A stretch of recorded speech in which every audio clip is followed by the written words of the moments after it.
you can't let people ruin a film. I mean, it's true enough that you can't let them ruin a rare film. You know, print comes from Europe, and you go to see it and somebody is talking or eating, you know, making noise. I mean, to me, it's not a moral question in the sense that those people don't actually have a right to do that. I think they do have a right to do it. They have a right to ruin the film for other people. I think everybody has the right to do whatever they want. But what that vision of the world, that kind of Hobbesian vision of the world, what that, you know, indicates then is that that also means you have the right to stop people, you know. So there's this ridiculous woman. She came in late, of course. She started making noise. She was eating, I think. She changed her seat and she sat right in front of me. And I was so annoyed that she was sitting in front of me that I started to kick her chair. And I was hoping that by kicking her chair I would get her to move.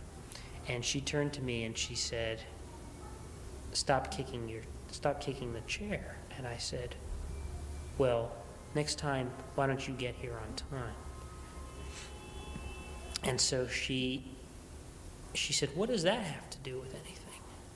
But she didn't wait to hear an answer. She just sort of went back to watching the movie. But I went back to continuing to kick her chair.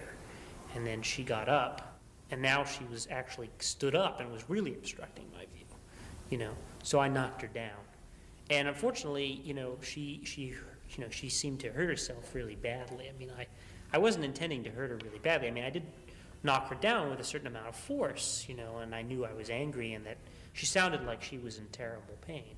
And I actually felt bad, you know. I was like very angry that she was ruining my experience of the film, but I thought, you know, she doesn't really deserve to be wailing in pain like that.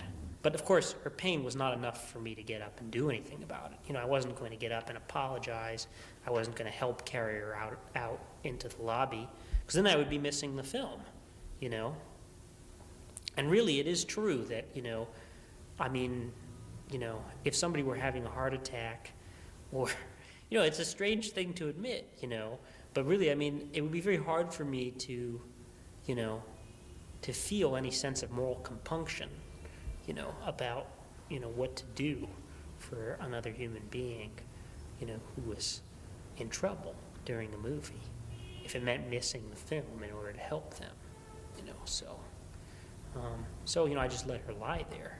And in fact, you know, I realized then that I was in danger because, you know, somebody started saying they should call the police, you know, and I knew that the police were going to come, you know, or that it was likely that they would come. And really, at that point, if I had, you know, if I were not a cinephile, true cinephile, I would have left the theater and escaped, you know, so there would have been no witness that could have proven it was me or whatever, you know.